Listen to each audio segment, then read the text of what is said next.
We have to package and send specimens to different institutions, to other museums from time to time. And when we do that, we want to make sure that they're packaged well.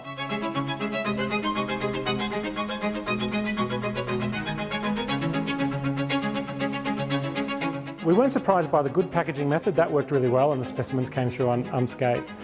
The second tier, the poor packaging method, I was surprised by the fact that the specimens actually did pretty well. So a kangaroo tooth got chipped off a kangaroo skull. The insects maybe lost a few scales off their wings, but that was about it. And it was only when we didn't use any packaging at all that specimens really suffered traumatic injury that they can't recover from.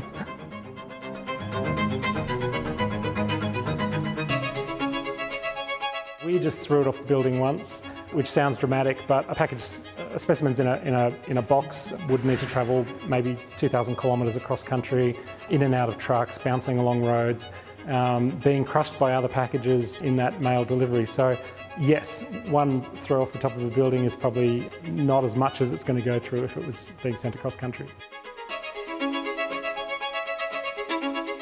Museum specimens are precious and we do take great care of them when they're on site here and packaged away in the back room. But from time to time researchers ask to borrow material for their own research purposes.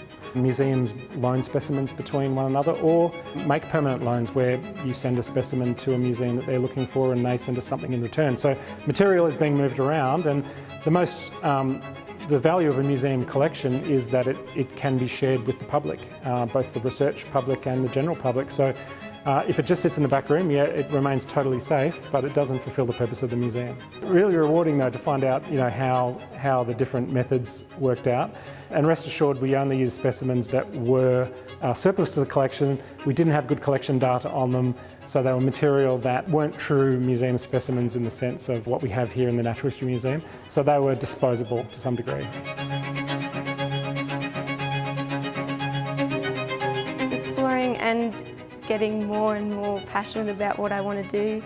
Definitely sure I want to do something in animal science for sure, and this putting it into practice has really helped me make that decision. So it is just interesting to see what other people are doing, because didn't even know something like what Karl does is a possibility. So just that exposure. Yeah, I'd 100% recommend that everyone applies to it. Even if you don't end up going into a degree in rural or agricultural or environmental science, it's still super interesting just to see what's out there and I guess gain an appreciation of those industries.